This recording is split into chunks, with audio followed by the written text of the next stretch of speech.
దేవుని వాక్యము మనకు ఇంతకు ముందు చదివి వినిపించినట్టుగా మనము కోల్పోయినటువంటి మహిమను మనకు తిరిగి ఇవ్వటం, మనము కోల్పోయినటువంటి దేవుని రాజ్య ప్రాతినిధ్యాన్ని సరైన పద్ధతిలో చేయటాన్ని మనము తిరిగి దేవుని రాజ్యము కొరకు ప్రతి వితర్కమును చెరపట్టి క్రీస్తు పాదాలకు తీసుకుని వచ్చే పనిగాను, దాన్నే స్వార్థ పనిగాను, దానినే దేవుని రాజ్య విస్తరణ పనిగాను మనం చూస్తున్నాం. దేవుని రాజ్య విస్తరణ అన్నటువంటి ప్రతి కార్యములో కూడా ప్రభువు ప్రతినిధులుగా మనము చేయబద్ధమైనది ఏమిటి అని అంటే దేవుని జ్ఞానమును అడ్డగించి. ఒకసారి 2వ కొరింథీయులకు రాసిన పత్రిక 10వ అధ్యాయము చూసినట్లయితే మనకు కొంచెం స్పష్టత అక్కడ కనిపిస్తుంది. 2వ కొరింథీయులకు రాసినటువంటి పత్రిక 10వ అధ్యాయము 4 నుంచి, మా యుద్ధోపకరణములు శరీర సంబంధమైనవి కావు గాని దేవుని ఎదుట దుర్గములను పడద్రోయ జాలినంత బలము కలవయ్యున్నది. మేము వితర్కములను దేవుని గూర్చిన జ్ఞానమును అడ్డగించు ప్రతి ఆటంకమును పడద్రోసి ప్రతి ఆలోచనను క్రీస్తునకు లోపడినట్లు చెరపట్టి మీరు సంపూర్ణ విధేయతను కనపరుచినప్పుడు సమస్తమైన అవిధేయతకు ప్రతిదండన చేయ సిద్ధపడి ఉన్నాము అన్నది. ఇది క్రైస్తవ నాయకులకు, క్రైస్తవ సంఘములో పౌలు లాంటి అపోస్తలత్వమును, లేకపోతే పౌలు లాంటి కాపరత్వమును, లేకపోతే పౌలు లాంటి సువార్త పరిచర్య పనిని ఎవరైతే పుచ్చుకున్నారో, ఎవరైతే బాధ్యతాయుతంగా చేయాలి అని ఆశపడుతున్నారో వారికి ప్రభు ఇచ్చినటువంటి పిలుపు ఏమిటి అంటే ప్రతి దుర్గము, ప్రతి ఎత్తైన చోటు, ఏ ఏ దుర్గాల్లో అయితే యేసుక్రీస్తు యొక్క ప్రాతినిధ్యం లేదో, ఏ ఏ దుర్గాలనైతే సాతానుడు తన రాజ్యము వైపుకు తీసుకున్నాడో ఆయా దుర్గాలను చెరపట్టి తిరిగి క్రీస్తు పాదాలకు ఇంతకు ముందు ఉన్నట్లుగా తీసుకుని రావటమే మన ప్రాతినిధ్యానికి ఉన్నటువంటి ముఖ్యమైన ప్రధానమైనటువంటి బాధ్యత అన్న విషయాన్ని దేవుని వాక్యము మనకు చెబుతా ఉంది. హల్లెలూయా. కనుక ఈరోజు ఉదయం నుంచి మనము సాయంత్రం అయిపోయేంత వరకు ఏం చూస్తూ ఉంటాము అని అంటే, మన పెద్దలు మనకు వాక్యోపదేశం చేసి మనకు ముందు నడిచిన వారు, మనకు వాక్యోపదేశం చేసి ఇంత గొప్ప సాక్షి సమూహముగా మన చుట్టూ ఉన్నవారు, వారి జీవితాలను మన కోసం పణంగా పెట్టి ఏదైతే విత్తి వెళ్ళారో ఆ వాక్యము, విత్తిన వాక్యము ఏ విధంగా ఫలించింది, విత్తిన వాక్యము ఏ విధంగా మనకు ఒక నమూనాగా లేకపోతే మనకు ఒక ఉదాహరణగా ఉంది అన్న విషయాన్ని మనం చూడాలి. ఒకసారి హెబ్రీయులకు రాసినటువంటి పత్రిక గనక మనం చూసినట్లయితే, నా మాటలు ఎంతమందికి అర్థమవుతున్నాయి? ఎవరికైనా ట్రాన్స్లేషన్ అవసరం ఉందా? ఏం అవసరం లేదా? ఓకే, అంటే ఒక్కరికి ట్రాన్స్లేషన్ అవసరమైన ట్రాన్స్లేషన్ చేద్దాం, అందుకు అడుగుతున్నాను. రైట్, ఎవరికి అవసరం లేదు కదా? ఓకే, మిగిలిన వాళ్ళు కూడా ఇలాగే తెలుగు మాట్లాడతారు కాబట్టి ఇబ్బంది ఏమి ఉండదు. హెబ్రీయులకు రాసినటువంటి పత్రిక 13వ అధ్యాయం 7వ వచనము, మీకు దేవుని వాక్యమును బోధించి మీ పైన నాయకులుగా ఉన్న వారిని జ్ఞాపకము చేసుకొని వారి ప్రవర్తన ఫలమును శ్రద్ధగా తలంచుకొనుచు వారి విశ్వాసమును అనుసరించుడి. అలా అనుసరించినప్పుడు యేసుక్రీస్తు నిన్న నేడు ఒక్కటే రీతిగా ఉన్నాడు, అవును యుగ యుగములకును ఒక్కటే రీతిగా ఉన్నాడు అన్నది దేవుని వాక్యం చెప్పేటటువంటి సమగ్రమైన సత్యం. యేసుక్రీస్తు నిన్న నేడు ఒక్కటే రీతిగా ఉన్నాడు అని ఎప్పుడు, ఎక్కడ, ఎవరికి, ఏ విధంగా తెలుస్తుంది అని అంటే, మనకు ముందు నడిచినటువంటి పెద్దలు, మనకు ముందు నడిచినటువంటి విశ్వాస యోధులు మనకు వాక్యోపదేశం చేసి మనల్ని దేవుని రాజ్య ప్రతినిధులుగా ఎవరైతే నియమించారో వారి ప్రవర్తన ఫలాన్ని, వారి విశ్వాస జీవితాన్ని అనుసరించినప్పుడు సాధ్యం. అలా అనుసరించకపోతే రోజు రోజుకు సమాజంలోను మరియు క్రైస్తవ సంఘంలోను నీరు గారిపోతున్నటువంటి విలువలు మనకు కనిపిస్తూనే ఉన్నప్పటికీ మనము కళ్ళు మూసుకుని అంతా బాగుందిలే అని అనుకునే భయంకరమైనటువంటి పరిస్థితికి దిగజారిపోతాం. కనుకనే ఈరోజు ఉదయకాలము మీకేం గుర్తు చేస్తున్నాను అనంటే, మన పెద్దలు ఏ విధంగా మన సమాజంలో వాక్యోపదేశం చేశారు, మన పెద్దలు ఎలాంటి దుర్గములను చెడపట్టి క్రీస్తు పాదాల దగ్గరికి తీసుకుని వచ్చారు, మన పెద్దలు ఎలాంటి యుద్ధోపకరణములను ధరించి వారు పోరాడారు, మన పెద్దలు ఏ ఏ ప్రాంతాలలో, లేకపోతే మన పెద్దలు ఎలాంటి దుర్గములలో యేసుక్రీస్తు ప్రాతినిధ్యం కోసం పోరాడారు. కేవలము మత ప్రాతిపదిక మాత్రమే వారికి ప్రాధాన్యత అని చూచారా, లేకపోతే సమాజంలో ఉన్నటువంటి అన్ని రంగాలలోనూ సమాజంలో ఉన్నటువంటి అన్ని దుర్గాలలోనూ యేసు క్రీస్తును రాజుగా ప్రకటించడానికి, యేసు క్రీస్తు రాచరికాన్ని ఎత్తి చూపించడానికి వారి ప్రయత్నం ఉన్నదా అన్న విషయాన్ని మనం చూస్తాం. అందుకనే బ్రేకింగ్ ఇండియా అన్నటువంటి ఒక పుస్తకాన్ని మీకు ఇప్పుడు పరిచయం చేస్తాను. బ్రేకింగ్ ఇండియా అనే పుస్తకం రాజీవ్ మల్హోత్రా అనే ఒక భారతదేశానికి చెందినటువంటి అమెరికన్ రాశాడు. అమెరికా దేశంలో ఆయన ఇప్పుడు ఉంటాడు. అమెరికా దేశంలో ఉంటూ ఆయన బ్రేకింగ్ ఇండియా అనే పుస్తకం రాస్తూ ఇంగ్లీష్ భాషలో దాదాపు ఇంతలో పుస్తకం ఉంటున్నది. ఆ పుస్తకాన్ని తెలుగు భాషలో కూడా తర్జుమా చేశారు. అది దాని యొక్క ఎసెన్స్ అంటే దాని సారాంశంగా చేసినటువంటి తర్జుమా దాదాపు 200 చిల్లర పేజీలు ఉన్నటువంటి పుస్తకం అన్నమాట. ఆ పుస్తకంలో పనిగట్టుకుని ఆయన రాసినటువంటి విషయాలు కొన్ని ఉన్నాయి. అవి ఏంటి అనంటే, భారతదేశంలో ఉన్నటువంటి క్రైస్తవులు ముఖ్యంగా మిషనరీ వ్యవస్థ ఏ విధంగా భారతదేశాన్ని విచ్ఛిన్నం చేస్తుంది, లేకపోతే తునాతునకలు చేస్తుంది, లేకపోతే భారతదేశ సమగ్రతకు ముప్పు వాటిల్లేలాగా క్రైస్తవులు ఏ విధంగా ఉన్నారు అన్నటువంటి విషయాన్ని క్రైస్తవులు మరియు ముస్లింల గురించి రాశాడు. ముస్లింలేమో టెర్రరిజం లేకపోతే భయంకరమైనటువంటి ఉగ్రవాదమైన ఆలోచనను కలిగి ఉన్నారు కాబట్టి ప్రజలు వారి పట్ల వ్యతిరేకత ఎలాగూ కలిగి ఉన్నారు. కానీ క్రైస్తవులు తెల్ల బట్టలు వేసుకుని శాంతి శాంతి అని చెబుతూనే మన దేశాన్ని విడదీస్తున్నారు, మన దేశాన్ని విచ్ఛిన్నం చేస్తున్నారు అన్నటువంటి విషపూరితమైనటువంటి భావజాలాన్ని మన దేశ యువకులు యువతులలో ఆయన నూరిపోసే రంగరించి పోసే ప్రయత్నం చేస్తున్నాడు. దాన్నే భారతదేశాన్ని విచ్ఛిన్నం చేసే ప్రయత్నాలు అన్న పుస్తక రూపంలో వారు తీసుకొని వచ్చారు. ఈ పుస్తక రూపంలో తీసుకొచ్చిన ఈ విషయాన్ని గమనించినప్పుడు మరి మా బృందం వారు సాక్షి అపాలజెటిక్స్ నెట్వర్క్ ఇండియా వారు దానికి స్పందించాలని ప్రయత్నం చేశారు.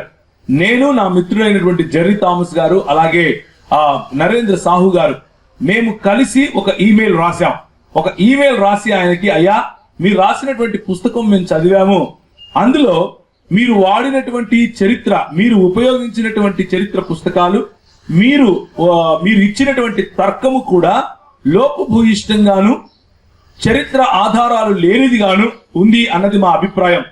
మీరు చర్చించటానికి సిద్ధమా అని అడిగాం. చాలా వినయపూర్వకంగా ఆయన వయస్సుకు ఆయన స్థాయికి గౌరవం ఇచ్చే విధంగానే మాట్లాడిన తర్వాత ఆయన ప్రత్యుత్తరం ఇస్తూ, మేము రాసినటువంటి ఈమెయిల్ ఏప్రిల్ నెల 22వ తారీఖు 2017లో రాశాం. మేము రాసినటువంటి ఆ ఈమెయిల్ కు ప్రత్యుత్తరంగా ఏప్రిల్ 22, 2017 నాడే రాజీవ్ మల్హోత్రా గారు జవాబు రాశారు. జవాబు రాస్తూ, నేను మీతో చర్చించడానికి సిద్ధం అని చెప్పారు. చర్చించడానికి సిద్ధం. నాకు ఒక ఛానల్ ఉంది, సోషల్ మీడియా ఛానల్. అందులో 2 మిలియన్లకు పైగా ప్రజలు నన్ను ఫాలో అవుతున్నారు. కాబట్టి మీరు నా మీడియా ఆ ప్లాట్ఫామ్ లోనే మాట్లాడుకుందాం, చర్చించుకుందాం, రండి, మీ ప్రొఫైల్స్ పంపించండి అని అడిగారు. అడిగినప్పుడు నాది మరియు నా మిత్రుడైనటువంటి నరేంద్ర సాహు ముంబైలో ఉంటాడు, ఆయనది మా ప్రొఫైల్స్ పంపించారు.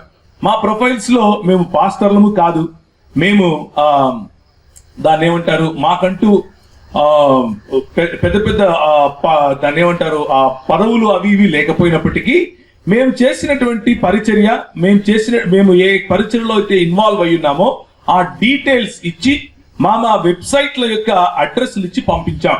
ఆయన చూసుకోవాల్సింది చూసుకున్నాడు, వెరిఫై చేసుకోవాల్సింది వెరిఫై చేసుకున్నాడు. మేము చేసినటువంటి చర్చల యొక్క వీడియోలు కూడా ఆయనకు లింకులుగా పంపించాం. ఆయన చేయాల్సినటువంటి రీసెర్చ్ చేసుకున్న తర్వాత, తన బృందంతో చేయించుకోవాల్సినటువంటి సర్వేలు చేయించుకున్న తర్వాత ఆయన మెల్లిమెల్లిగా జారుకోవటం మొదలు పెట్టాడు. మెల్లిమెల్లిగా సంకేతాలు ఇస్తూ క్రైస్తవ సముదాయంలో లేకపోతే అబ్రహాముకు చెందినటువంటి మతాలలో, ఆయన ఉద్దేశంలో అబ్రహాముకు చెందిన మతాలంటే క్రైస్తవ్యం మరియు ఇస్లాం. మీరు కేవలము పుస్తకంలో ఉన్న మాటను మాత్రమే చూసి మాట్లాడతారు, మేము హిందువులుగా ఉన్న మాకు ఇలాంటి పుస్తక ఆధారం అవసరం లేదు, మాకున్నటువంటి అనుభవం చాలు అన్నటువంటి కుంటి సాకు చెప్పి చర్చ నుంచి తప్పించుకునే ప్రయత్నం చేశారు. చర్చ తప్పించుకుంటూ వెళ్ళిపోయారు. చివరికి ఆయన ఇక నేను మీతో చర్చించను అని చెప్పే అవసరత లేకపోతే అలాంటి స్టెప్ కూడా ఆయన తీసుకున్నారు. ఈ విషయాన్ని ఏప్రిల్ 23, 2017 ఏప్రిల్ 25, 2017 అలా దాదాపు ఒక 2 వారాల పాటు గడిచినటువంటి ఈ చర్చా కార్యక్రమంలో ఈమెయిల్ ద్వారా ఆయన చివరికి నేను మీతో చర్చించను అన్నటువంటి ఖరాఖండి నిర్ణయాన్ని తీసుకొని చెప్పడం జరిగింది. అయితే ఆయనకు 1 నెల సమయం ఇచ్చాం, గడువు ఇచ్చాం. మీరు దయచేసి మళ్ళీ మీ యొక్క నిర్ణయాన్ని పునరాలోచించుకోండి. ఎందుకు అనంటే మీరు ముందుకొచ్చి మాట్లాడితే మీరు రాసినటువంటి పుస్తకంలో క్రైస్తవుల పట్ల మీరు చిమ్మినటువంటి విషయం, క్రైస్తవ నాయకులు, క్రైస్తవ మిషనరీలు ఈ దేశానికి చేసిన సేవను భంగపరుస్తూ వారు ఈ దేశాన్ని విచ్ఛిన్నం చేశారు అని మీరు రాసినటువంటి మాటలు మేము దాంతో విభేదిస్తున్నాం. మీరు గనక ముందుకొస్తే మనం సామరస్యంగా చర్చించుకుందాం. చర్చించుకొని క్రైస్తవ సముదాయం పట్ల మీరు చిమ్ముతున్నటువంటి విషయాన్ని మీరు వెనక్కి తీసుకోవడానికి అవకాశం ఉంటుంది. లేకపోతే మేము తప్పు అని నిరూపించడానికి కూడా మీకు అవకాశం ఉంటుంది. కనుక దయచేసి ముందుకు రండి అని చెప్పాం. 1 నెల గడువు గడిచిపోయింది, 2 నెలలు గడిచిపోయాయి, 3 నెలలు గడిచిపోయినా ఆయన స్పందన లేకపోవడంతో ఆయనకు ముందుగానే ఇన్ఫర్మేషన్ ఇచ్చిన ప్రకారంగా మీరు ముందుకు రాకపోతే మాదైన పద్ధతిలో మేము మీరు దేని గురించి అయితే రాస్తున్నారో దానికి ప్రత్యుత్తరం ఇస్తామని చెప్పాం. ఆయన గారు అంటే రాజీవ్ మల్హోత్రా గారు ట్రూ ఇండాలజీ అన్న పేరుతో ఇలాంటి కాన్ఫరెన్సెస్ పెడతారు.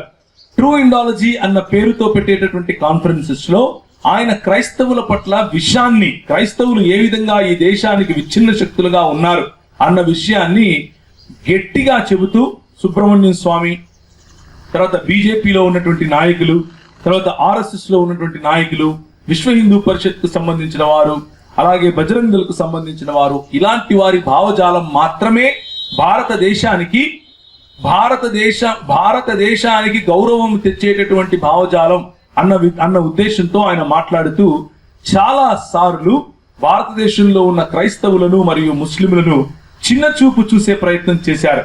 కనుక ఆయనకు సమాధానముగా, ఆయన చేసేటటువంటి ఈ పనికి సమాధానముగా క్రైస్తవ సముదాయంలో ఉన్నటువంటి నాయకులకు సరైన చరిత్ర, క్రైస్తవ సంఘములో ఉన్నటువంటి యువతకు సరైన చరిత్ర బైబిల్ ఆధారంగా చెప్పాలి అన్న ఒకే ఒక్క కారణంతో ఈ చరిత్ర మరియు దీని వెనుక ఉన్నటువంటి ఇంత గొప్ప అధ్యయనం, వారు చేసినటువంటి ఇన్ని గొప్ప త్యాగాలు అర్థం చేసుకోవటం ద్వారా మనం ఏ విధంగా సమిష్టిగా ఒకవైపుకు రాగలం, మనం ఏ విధంగా మన సంఘం కోసం, మన సమాజం కోసం ఒక్కటై పోరాడగలం, ఏ విధంగా మన సమాజం కోసం ఒక్కటై దేవుని రాజ్య స్థాపనలో ముందుకు వెళ్ళగలం, ఏ విధంగా ఇలాంటి విచ్ఛిన్న శక్తులు భారతదేశాన్ని, మన దేశాన్ని విచ్ఛిన్నాభిన్నం చెయ్యాలి అని చెప్పి ప్రయత్నం చేస్తూ ఉన్నారో అలాంటి వారికి ధీటైన సమాధానం ఇవ్వగలం అన్నటువంటి ఆలోచనతో ఆయన ట్రూ ఇండాలజీ అని ఆలోచిస్తే మనం ట్రూ అన్న తోక తగిలించాల్సిన అవసరం లేదనిపించింది.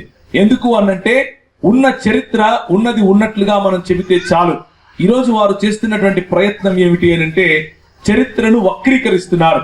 వక్రీకరించిన చరిత్ర మనకు చెప్పడం ద్వారా, ఉదాహరణకు మన దేశానికి పట్టిన భ్రష్టత్వం ఏమిటి అనంటే ప్రధానమంత్రి లాంటి వారు కూడా వచ్చి ఏమంటారు అనంటే మా దేశంలో జరగేసి, లేకపోతే మా దేశంలో టెస్ట్ ట్యూబ్ బేబీలు ఆన్వాడే ఉండేవారు, మా దేశంలో అన్నిటికంటే ముందు విమానాలు తయారు చేశాం, పుష్పక విమానం అని చెబుతూ పురాణాలు మనతో మాట్లాడుతూ అవి సైన్స్ అని చెప్పే దౌర్భాగ్యపు స్థితికి మన దేశం దిగజారిపోతోంది. కనుక ఏది నిజం, ఏది నిజం కాదు, ఏ భావజాలం ఈ దేశానికి అవసరం, ఏ భావజాలం ఈ దేశాన్ని చిన్నాభిన్నం చేస్తుంది, ఈ దేశాన్ని విచ్ఛిన్నం చేస్తుంది అన్న విషయాలు మీకు తెలియాలి. మీకు తెలిస్తే నాయకులైనటువంటి మీరు కాపరిత్వంగా, లేకపోతే మీరు కాపరితనాన్ని ఎవరికైతే అందిస్తున్నారో వారికి తెలియజేస్తారు. వారు చేతనులైతే ఈ సమాజంలో క్రైస్తవ వ్యతిరేక కార్యకలాపాలు జరుగుతూ ఉన్నప్పుడు మనము నోరు మూసుకొని ఉండాల్సిన అవసరత లేదు, మనము తగిన రీతిగా స్పందించగలం అన్నటువంటి ఒక సంకేతం ఇవ్వగలగాలి. అయితే మనము దేవుని వాక్యంలో చూసినట్లుగానే 2వ కొరింథీయులకు రాసినటువంటి పత్రిక 10వ అధ్యాయంలో మన యుద్ధోపకరణములు భౌతికములు కావు, మనము పోరాడుచున్నది, మనము శరీర ప్రకారము పోరాడము, కత్తులు కటారులు పట్టుకుని పోరాడాల్సిన అవసరత క్రైస్తవులకు లేదు. క్రైస్తవులకు అలాంటి పిలుపు దేవుడు ఇవ్వలేదు. కానీ మన పిలుపు భావజాలముతో ఉంది. ఇంతవరకు అనిల్ గారు చెప్పినట్లుగా దేవుని స్వరూపమందు దేవుని పోలిక చొప్పున మనందరం చేయబడ్డాం అన్నటువంటి భావజాలం ఒకవైపు ఉంటే, కాదు రాజీవ్ మల్హోత్రా చెప్పేటటువంటి భావజాలం ఏమిటి అనంటే, రాజీవ్ మల్హోత్రా నమ్మేటటువంటి భావజాలం ఏమిటి అనంటే, బ్రహ్మ తల నుంచి బ్రాహ్మణుడు వచ్చాడు, బ్రహ్మ భుజభాగాల నుంచి క్షత్రియుడు వచ్చాడు, బ్రహ్మ ఉదర భాగాల నుంచి వైశ్యుడు వచ్చాడు, బ్రహ్మ కాళ్ళ భాగాల నుంచి శూద్రుడు వచ్చాడు. మరి ఈ కుటుంబంలో చతుర్వర్ణ వ్యవస్థలో భాగము కాని ఈ ప్రాంతానికి చెందిన, లేకపోతే ఈ జంబూక దీపముగా పిలువబడినటువంటి పైన పామిర్ముడి నుంచి కింద బంగాళాఖాతం వరకు ఉన్నటువంటి ఈ భూభాగంలో నివసించే ప్రజలు నల్లగా ఉంటాం, కొంచెం ముక్కులు లావుగా ఉంటాయి, కొంచెం నుదుళ్ళు ఎక్కువగా ఉంటాయి, కొంచెం రింగులు ఎంటికలు వేసుకుని ఉంటాం. మనల్ని దాసులు అన్నారు, దస్యులు అన్నారు, నాగులు అన్నారు, మ్లేచ్చులు అన్నారు, ఇలాంటి ఎన్నో పేర్లు పెట్టారు. చివరికి రాక్షసులు అన్నారు. ఇలాంటి పేర్లు పెట్టి కావ్యాలు రాసుకుని మనల్ని విలన్లుగా చిత్రీకరిస్తూ ఈ దేశానికి వలస వచ్చినటువంటి ఆర్యవాదాన్ని, ఈ దేశానికి వలస వచ్చినటువంటి బ్రాహ్మణవాదాన్ని, ఈ దేశానికి వలస వచ్చిన ఆర్యులలో రాసుకున్నటువంటి మను ధర్మశాస్త్రాన్ని మన పైన రుద్దే ప్రయత్నం చేస్తూ, ఈ చతుర్వర్ణ వ్యవస్థకు బయట ఉన్న వారిని శరీరంలో భాగము కాదని, వారు చెప్పుల లాంటి వారని, కావలసినప్పుడు తొడగొచ్చు, తర్వాత ఇంట్లోకి మాత్రం తీసుకెళ్లాల్సిన అవసరం లేదు, బయట విడిచిపెట్టి వెళ్ళాలి అన్న భావజాలం ఏదైతే ఉందో ఆ భావజాలంతో మనం పోరాడుతున్నాం. మనమందరం సమానం అన్న సమసమాజం స్థాపించాలి అని అంటే అది కేవలము బైబిల్ ద్వారా మాత్రమే సాధ్యం అన్న విషయాన్ని మీకు గుర్తు చేస్తున్నాను. హల్లెలూయా.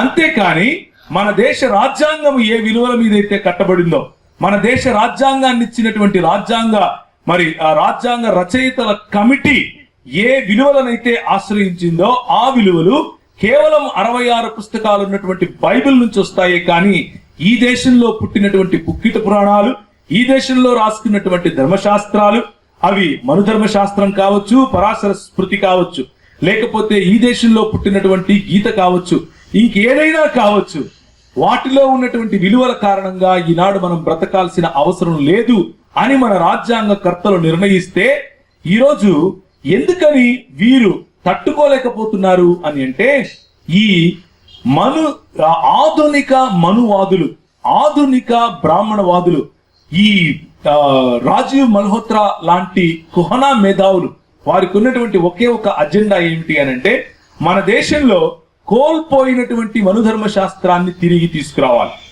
కోల్పోయినటువంటి మనుధర్మ శాస్త్ర విలువలను తిరిగి మన మీద రుద్దాలి, కోల్పోయినటువంటి వారి పట్టును తిరిగి మన మీద రుద్దాలి అన్నటువంటి ఒకే ఒక్క ఆలోచనలో భాగం. 1920 చిల్లరలో మరి ఒక 4 లేకపోతే 5 మంది కలిసి కూర్చుని చేసినటువంటి హిందూ రాష్ట్ర దర్శనం అన్నటువంటి ఆలోచనకు ప్రతిఫలమే రాజీవ్ మల్హోత్రా లాంటి వారు. హిందూ రాష్ట్ర దర్శనం అనగానే మనమేదో హిందువులకు రాజ్యం ఇస్తే తప్పేంటి, వాళ్ళు మెజారిటీ కదా అని అనుకుంటారు. హిందుత్వం వేరు, అలాగే హిందూ భావజాలమైనటువంటి లేకపోతే ఇప్పుడున్నటువంటి హిందుత్వ ఫిలాసఫీ వేరు. సనాతనముగా వస్తున్నటువంటి ఆలోచన అయినటువంటి అన్ని మార్గాలు ఒకటే అని చెప్పేటటువంటి ధర్మం వేరు. ఈ రోజు గోల్వాల్కర్ గారు రాసినటువంటి బంచ్ ఆఫ్ థాట్స్ అన్న పుస్తకం ద్వారా ఆయన, లేకపోతే సావర్కర్ గారు రాసినటువంటి పుస్తకం అనుసారంగా ఆయన, లేకపోతే తిలక్ గారు చూపించినటువంటి రాష్ట్ర దర్శనమైన, లేకపోతే మిగిలిన కొంతమంది నాయకులు, ఈరోజు సాయంకాలం ఎండింగ్ సెషన్ లో నేను కొన్ని విషయాలు మాట్లాడతాను.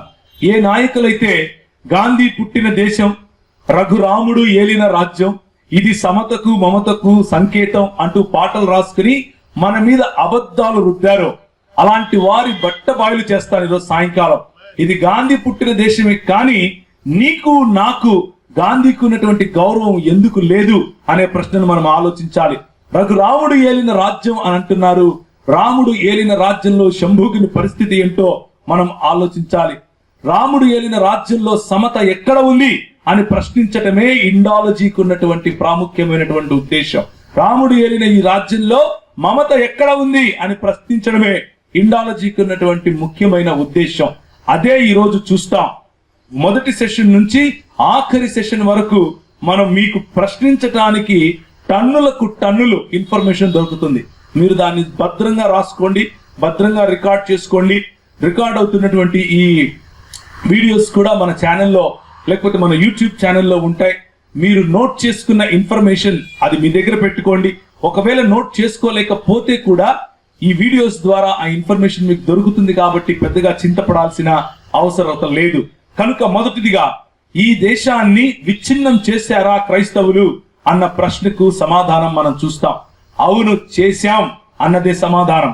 ఏం విచ్ఛిన్నం చేశాం అనంటే, ఈ దేశంలో ఎక్కడైతే అసమానత అన్నటువంటి సంస్కృతి, కుసంస్కృతి ఉందో, ఎక్కడైతే అసమానత అన్నటువంటి పుట్టిన కుల ఆధారంగా, పుట్టిన ప్రాంతం ఆధారంగా, పుట్టిన మనిషికున్న రంగు ఆధారంగా, భాష ఆధారంగా విభజించి పాలించే మతతత్వపు సంస్కృతి, నీచమైన సంస్కృతి ఏదైతే ఉందో, అవును, దాన్ని మనం విచ్ఛిన్నం చేశాం. దేవునికి స్తోత్రం కలుగును గాక.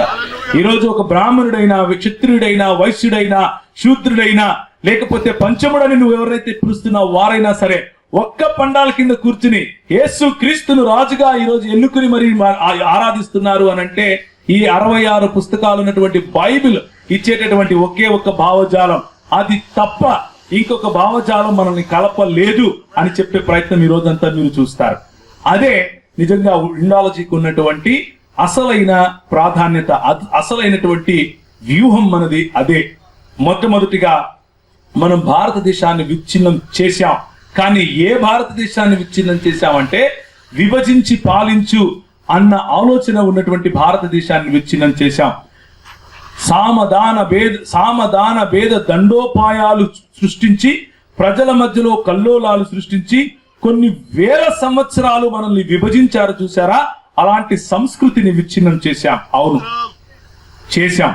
ఇదే ఉత్తర కర్ణాటక ప్రాంతంలో జోగులాంబ అని గుడి కట్టుకుని ఎక్కడైతే మనం ఊరేగుతున్నామో ఆ జోగిని వ్యవస్థ, మన పెద్దలు, మన స్త్రీలు అర్ధనగ్నంగా మిగిలిన వారి ఎదుట డాన్సులు వేయాలి అని పెట్టిన నీచమైన సంస్కృతి ఉంది చూసారా, దాన్ని విచ్ఛిన్నం చేశాం. అందుకు గర్వపడుతున్నాం. దేవునికి స్తోత్రం కలుగును గాక. మనం భారతదేశాన్ని విచ్ఛిన్నం చేశామా? చేశాం. మాకు భోజనం కావాలి అని అంటే, ఇదిగో మా గొడ్లున్నాయి, అవి తిన్న తర్వాత పేడేస్తాయి, ఆ పేడ నీకు నేను ఏమిస్తాను? జీతంగా ఇస్తాను. దాన్ని కడుక్కొని ఆరబెట్టుకుని దాంట్లో వచ్చే గింజలు ఏరుకొని తిను అన్నారు చూసారా. ఆ సంస్కృతిని విచ్ఛిన్నం చేశాం. అవును, భారతదేశాన్ని విచ్ఛిన్నం చేశాం అని సగర్వంగా చెప్తాం. అర్థమవుతుంది కదా. స్త్రీలు పనికిరాని వారు, స్త్రీలకు చదువు అక్కర్లేదు, స్త్రీలకు పై వస్త్రం అక్కర్లేదు, స్త్రీలకు సమానమైన గౌరవం అక్కర్లేదు అని వారిని వంటింటికి లేకపోతే పిల్లలు పుట్టే మెషిన్లుగా చూసి ఒకవైపు పెట్టారు చూసారా. ఆ సంస్కృతిని విచ్ఛిన్నం చేశాం. అవును, భారతదేశాన్ని విచ్ఛిన్నం చేశాం. సగర్వంగా చెప్తాం. దేవునికి స్తోత్రం కలుగును గాక. ఇలాంటివి ఎన్నో విషయాలు ఈరోజు మీరు చూడబోతున్నారు. మచ్చుకు నేను 2-3 చెప్పాను. లేకపోతే కేవలము మనం విచ్ఛిన్నమే చేశామా అనంటే కాదు. మనము విచ్ఛిన్నం ఒకవైపు దుర్మార్గపు చర్యలుగా ఉన్న వాటిని విచ్ఛిన్నం చేసినప్పటికీ, ఇంకొక వైపు సమాజ నిర్మాణంలో, ఆధునిక భారతావనిని నిర్మించడంలో, ఆధునిక ఇండియాను నిర్మించడంలో నా పాత్ర, నీ పాత్ర అంటే 66 పుస్తకాలు ఉన్నటువంటి బైబిల్ యొక్క భావజాల పాత్ర మనకు కనిపిస్తుంది. మనము ఈ దేశభక్తులం. ఎలా? మహాత్మా పూలే గారి లాంటి దేశభక్తులం. దేవునికి స్తోత్రం కలుగును గాక. మనము ఈ దేశభక్తులం ఎలా? మన బైబిల్ యొక్క భావజాలాన్ని అర్థం చేసుకున్నటువంటి పెద్దలు, ఉదాహరణకు మహాత్మా పూలే గారు, ఉదాహరణకు డాక్టర్ బిఆర్ అంబేద్కర్ గారు, ఉదాహరణకు ఆయన వెనుక ఉండి వీరిని నడిపించినటువంటి మిషనరీ వ్యవస్థ, ఉదాహరణకు పండిత రమాబాయి గారు, ఉదాహరణకు ఎంతో మంది లోకల్ గా లేచినటువంటి మిషనరీలు, అజరయ్య గారు లాంటి వారు. అలాంటి దేశభక్తి మనకు ఉంది. అలాంటి విచ్ఛిన్నం చేసే శక్తులు కాకుండా కలుపుకొని దేశాన్ని నిర్మించాలి అని ఆలోచించినటువంటి మన పెద్దల యొక్క భావజాలం రీత్యా, ఆ భావజాల పరిధిలో మన దేశాన్ని నిర్మించాం. భారతదేశానికి ఎడ్యుకేషన్ మనం ఇచ్చాం, భారతదేశానికి భాషా ప్రోద్బలం మనం ఇచ్చాం, భారతదేశానికి వైద్య రంగంలో మనం సహాయం చేశాం. మనం మొట్టమొదటి భారతదేశంలో కట్టిన హాస్పిటల్ మనది, మొట్టమొదటి భారతదేశంలో కట్టిన విద్యాలయం మనది, మొట్టమొదటి భారతదేశంలో కట్టిన కళాశాల మనది, మొట్టమొదటి భారతదేశానికి వచ్చిన కలెక్టర్ మనం, మొట్టమొదటిగా భారతదేశంలో ఉన్నటువంటి ఐపీఎస్ అధికారి మనం, మొట్టమొదటి భారతదేశంలో వచ్చిన పత్రిక మనది, మొట్టమొదటి భారతదేశంలో వచ్చిన టెలివిజన్ టెక్నాలజీ మనది. ప్రతి ఒక్క రంగంలో క్రైస్తవులే ముందుండి మరి ఈ దేశాన్ని నిర్మించారు. మీరు గోచీలు కట్టుకోవాలా వద్దా, పైన స్త్రీలు జాకెట్లు వేసుకోవాలా వద్దా అని డిబేట్లు చేసుకుంటుంటే ఇంట్లో కూర్చుని స్త్రీలను పురుషులను పక్కన కూర్చుని చదువులు చెప్పారు మా పెద్దలు. మేము దేశాన్ని నిర్మించాం. దేవునికి స్తోత్రం కలుగును గాక. భారతదేశాన్ని విచ్ఛిన్నం ఎలా చేశామో, భారతదేశంలో ఉన్నటువంటి కుసంస్కృతిని ఏ విధంగా అణగద్రొక్కామో, అలాగే ఆధునిక భారతదేశాన్ని నిర్మించడంలో కూడా వెన్నెముకగా ఉన్నాం క్రైస్తవ సముదాయం. ఆధునిక భారతదేశాన్ని నిర్మించి ఉన్నతమైన స్థాయికి ఈరోజు ఒకవేళ భారతదేశం ఉంది ఏదైనా రంగంలో అని అంటే అది కేవలము క్రైస్తవ పెద్దలు చేసినటువంటి పాలసీస్, క్రైస్తవ సంఘ పెద్దలు ఇచ్చినటువంటి దిశానిర్దేశం కారణంగానే ఈరోజు మన దేశం ఏదైతే ఉందో అలా ఉంది అని నేను కాదు, ప్రముఖ ప్రొఫెసర్ గారు కంచె ఐలయ్య గారు చెప్తారు. ఆయన కంచె ఐలయ్య గారు ఈ మాటలు మాట్లాడారని చెప్పి ఆయన బుద్ధిస్ట్ అయినప్పటికీ ఆయనను క్రైస్తవుడు అని నింద వేస్తారు. ఆయన క్రైస్తవులకు అమ్ముడుపోయాడు అని నింద వేస్తారు. కంచె ఐలయ్య గారు ఆయనకున్నటువంటి స్కాలర్షిప్లో ఆయన రాసినటువంటి పుస్తకాలను ఎంఏ హిస్టరీ మరియు ఎంఏ సోషియాలజీ వాళ్ళు చదువుతూ ఉంటే ఈనాటి భారతదేశ ప్రభుత్వం ఆయన పుస్తకాలను కరికులంలో నుంచి తీసివేస్తుంది. కానీ రాజీవ్ మల్హోత్రా ఎక్కడో కూర్చొని కుహనా మేధావిలాగా కంప్యూటర్ మీద చదువుకుంటే ఆయన పుస్తకాలు తీసుకుని వచ్చి జేఎన్యూలో జవహర్లాల్ నెహ్రూ యూనివర్సిటీలో ఢిల్లీలో పెట్టి ఆయనను గెస్ట్ లెక్చరర్గా పిలుస్తోంది. ఇది మన దేశంలో జరుగుతున్నటువంటి చరిత్రను వక్రీకరించి మన పిల్లల మనసుల్లో విద్వేషాలు రెచ్చగొట్టే భావజాలాన్ని నూరుపోయటానికి హిందూ రాష్ట్ర దర్శనం అన్న పేరుతో విచ్ఛిన్న రాజకీయాలు, విభజించే రాజకీయాలు చేసేవారు పన్నుతున్నటువంటి పన్నాగం. కానీ క్రైస్తవులకు పార్టీలు అక్కర్లేదు. క్రైస్తవులకు ఎవరు కావాలి? మాకు ఒక రాజు ఉన్నాడు, ఆ రాజు పుట్టాడు, ఆ రాజు కోసం మేము బ్రతుకుతాం. ఆ రాజు భావజాలాన్ని ఈ దేశంలో మేము తప్పకుండా మాకిచ్చినటువంటి స్వాతంత్రం ఆధారంగా దాన్ని ప్రవచిస్తూనే ఉంటాం, దాన్ని మాట్లాడుతూనే ఉంటాం, ఈ దేశాన్ని తలక్రిందులు చేస్తూనే ఉంటాం. అదే మా పిలుపు. దేవునికి స్తోత్రం కలుగును గాక. తలక్రిందులు అని అంటే మంచిది కింద చెడు పైన కాదు. తలక్రిందులు అంటే రైట్ సైడ్ అప్ అని, అంటే సత్యం ఏదైతే ఉందో అది పైన ఉండేలా చేస్తాం. ఇది భారతదేశంలో ఉన్నటువంటి క్రైస్తవులకు మనకు ఇచ్చినటువంటి పిలుపు. ఈ విషయాన్ని జ్ఞాపకం చేసుకోండి. చివరిగా ఒక 5 నిమిషాలు నాకు మిగిలింది. ఆ 5 నిమిషాల్లో నేను ముగించడానికి ముందు మీకు ఒక మాట చెప్పే ప్రయత్నం చేస్తాను. క్రైస్తవ సంఘంలో నాయకులుగా ఉన్నటువంటి మనం ఒక్కసారి 1 పేతురు రాసిన పత్రిక 3వ అధ్యాయము 15-16 వచనాలు చూసుకున్నట్లయితే మనకు ఒక మంచి నమూనా, ఒక మంచి ఉదాహరణ దొరుకుతుంది. 1 పేతురు 3వ అధ్యాయం 15-16 వచనాలు ఎవరైనా గట్టి చదువుతారా?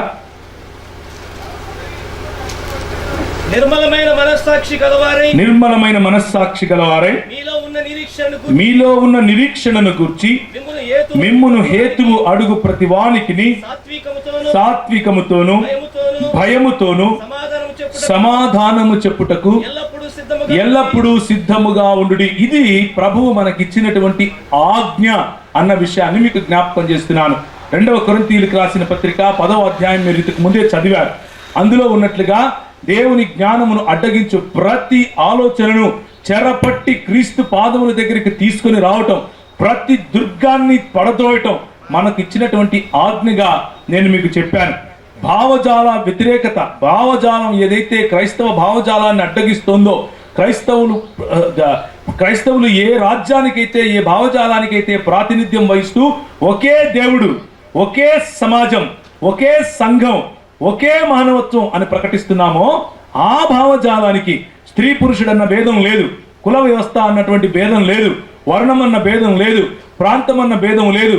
ప్రతి మోకాలు వంగుతుంది, ప్రతి నాలుక అంటే ప్రతి భాష ఆయన రాజు అని ఒప్పుకుంటుంది అని ఏదైతే చెబుతూ ఉన్నామో, ఈ భావజాలానికి వ్యతిరేకంగా వస్తున్నటువంటి, ఈ భావజాలానికి వ్యతిరేకంగా వస్తూ ప్రజలను చీలుస్తున్నటువంటి భావజాలం ఏదైతే ఉందో ఆ భావజాలానికి వ్యతిరేకంగా మనం నిలబడాలి అన్నది దేవుడు ఇస్తున్నటువంటి ఆజ్ఞగా మీరు చూడండి అని మీకు సవినయంగా మనవి చేస్తున్నాను. ఇది ప్రభు మనకిచ్చినటువంటి ఆప్షన్ కాదు. మనము శరీర సంబంధముగా ఉన్నప్పటికీ శరీర సంబంధముగా పోరాడటం లేదు. అంధకార సంబంధమైనటువంటి దురాత్మ సమూహాలతో మనం పోరాడుతున్నాం, ఇది సత్యం. అయితే క్లైమాక్స్ మనకు తెలుసు. క్లైమాక్స్ ఏమిటి అని అంటే, మన ప్రభు అయిన యేసు రాజుగా రాబోతున్నాడు. మన ప్రభు అయిన యేసు, ఆయనకు తోడుగా మనం ఉండి రాజ్య పాలన చేయబోతున్నాం. మన రాజ్యం ఇక్కడ ఉన్నటువంటి భౌతికం కాదు, మన రాజ్యం ఆయన రాజ్యము వస్తుంది.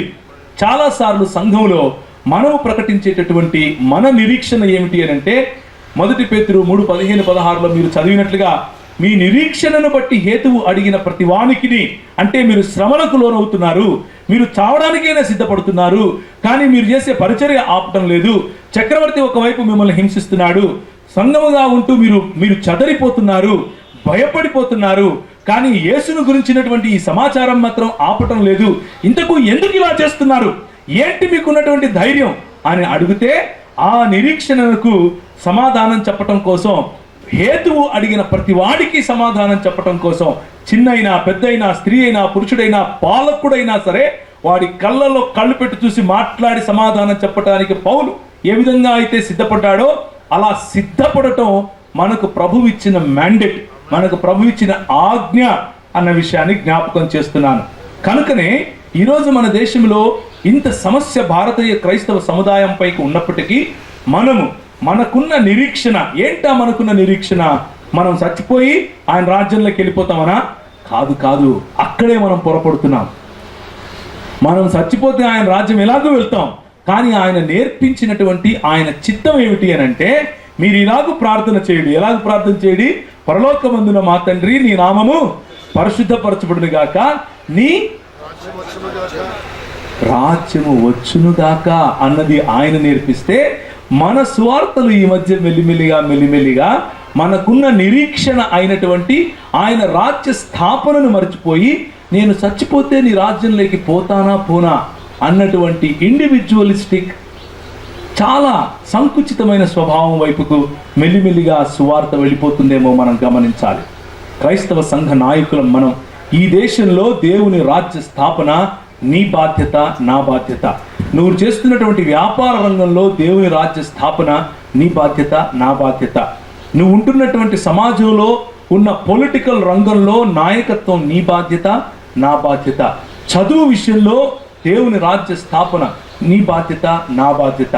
వైద్య రంగంలో దేవుని రాజ్య స్థాపన నీ బాధ్యత, నా బాధ్యత. స్త్రీ విమోచన అనే రంగంలో దేవుని రాజ్య స్థాపన నీ బాధ్యత, నా బాధ్యత. మన పెద్దలు ఇలాగే పోరాడారు. మన పెద్దలు మనకున్న నిరీక్షణను ఈ విధంగానే పోరాడి దేవుని రాజ్య స్థాపన చేస్తూ వచ్చారు. అది ఎలా చేశారు అన్నది మనం నెక్స్ట్ సెషన్ నుంచి విడిపోతాం, మనం చూస్తూ ఉంటాం, ఒకటి తర్వాత ఒకటి. ఉదాహరణగా రాజీవ్ మల్హోత్రా పుస్తకంలో రాస్తూ, ఈ దేశంలో మరి సనాతన ధర్మం ఒకటి ఉంది, ఆ ధర్మం ఎప్పటి నుంచో ఉంది, దానికి ఇదిగో ప్రూఫ్స్ అంటూ ఎన్నో ఆర్కియలాజికల్ ఎవిడెన్సెస్ చూపించే ప్రయత్నం చేశాడు. అంటే పురావస్తు శాఖ వారు చేసినటువంటి ఎవిడెన్సెస్ చూపించే ప్రయత్నం చేశాడు. కానీ మరి మనకున్నటువంటి నిరీక్షణకు హేతువు అడిగిన ప్రతి వాడికి సమాధానం చెప్పాలి. కాబట్టి మనం ఏమంటున్నాము అనంటే, అయ్యా నీకు అర్థం కాలేదు, మీకు సంబంధించినటువంటి కుమారస్వామి తంగరాజు గారు genetic evidence for recent population mixture in India అన్నటువంటి ఒక ఆర్టికల్లో వాళ్ళే రాస్తున్నారయ్యా, మరి ఆర్యుల యొక్క డిఎన్ఏ మరియు ద్రవిడుల యొక్క డిఎన్ఏ వేరు డిఎన్ఏలని వారే ధృవీకరిస్తున్నారయ్యా అంటూ ఒక హేతువును మనం వారికి చూపిస్తున్నాం. అంత మాత్రమే కాదు, రీసెంట్గా జరుగుతున్నటువంటి కేజాడి ఇవాక్యువేషన్స్, అంటే త్రవ్వకాలు, మదురై ప్రాంతం నుంచి తిరునెల్వేలి ప్రాంతం వరకు ఆ మధ్యలో ఉన్నటువంటి ప్రాంతంలో ఒక ప్రాంతాన్ని కేజాడి అని పిలుస్తారు. కేజాడి ప్రాంతంలో త్రవ్వకాలు జరుగుతున్నాయి. అక్కడ క్రీస్తు పూర్వం ఉన్నటువంటి భారతదేశంలో ఉన్నటువంటి నాగరికతకు గురించిన ఆనవాళ్లు దొరుకుతున్నాయి. ఒక పెద్ద పట్టణమే దొరుకుతోంది. కానీ అక్కడ ఒక్కటి కూడా హిందూ దేవుళ్లకు సంబంధించినటువంటి చిహ్నం కానీ, ఆనవాలు కానీ, శివలింగం కానీ, త్రిశూలం కానీ, పంగనామాలు, అడ్డనామాలు, నినూనాలు ఏమీ దొరకట్లేదు. దీనికి అర్థం ఏంటి? మీరు ఎప్పుడో క్రీస్తు శకంలోనే వచ్చారు అనే అర్థమవుతుందా నేను చెప్పేది? మన నిరీక్షణను బట్టి హేతువు అడిగే ప్రతి వాడికి మనం సమాధానం ఎలా చెప్పాలి? హేతుబద్ధంగా చెప్పాలి. హేతుబద్ధంగా సమాధానం చెప్పినప్పుడు ఆ సమాధానంలో, లేకపోతే హేతుబద్ధంగా ప్రశ్నించినప్పుడు ఆ ప్రశ్నలోనే సమాధానం ఉంటుంది. భారతీయులు, భారతదేశంలో ఉన్న క్రైస్తవులు ఈ దేశానికి చెందిన వాళ్ళు కాదా? ఎలా కాదు అని అడగగలగాలి. భారతదేశంలో నివసిస్తున్నటువంటి క్రైస్తవులు ఈ దేశంలో పుట్టినవారు, ఈ దేశ గడ్డకు సంబంధించిన వారు కాదా, ఎలా కాదు అని అడగాలి. ఒక దేవుడు అన్నటువంటి భావజాలం ఎవరో బ్రిటిష్ వారు తీసుకుని వస్తే వచ్చింది అన్న అబద్ధం చెప్తున్నావు కదా. మరి మొదటి శతాబ్దం నుంచి కూడా తోమా ఇక్కడికి రావటం, అలాగే తక్షిలా ప్రాంతంలో మరియు మలబార్ ప్రాంతంలో ఆయన చేసిన పరిచర్యకున్న ఆనవాళ్లు మనం తీసి చూపగలగాలి. మన ప్రశ్నలో సమాధానం ఉండాలి. ఆ తర్బీదే ఇండాలజీ ప్రోగ్రాంకు ఉన్నటువంటి ముఖ్య ఉద్దేశం. ఈ సమాచారం మీరు తీసుకుంటారని, ఈ సమాచారంలో ఉన్న విషయాలను భద్రంగా మీరు ఒక చోట క్రోడీకరించుకుని పెట్టుకుని చివరిగా మనం వెళ్ళేటప్పుడు ఒక మంచి నిర్ణయంతో వెళతాము అన్న ఉద్దేశంతో, అన్న ఆశతో నా ఈ మొదటి ఉపోద్ఘాతాన్ని, మొదటి సెషన్ని ముగిస్తున్నాను. తల ఉంచుకున్నట్లయితే మనం బ్రేక్ వెళ్ళటానికి ముందు చిన్న ప్రార్థన చేసుకుందాం.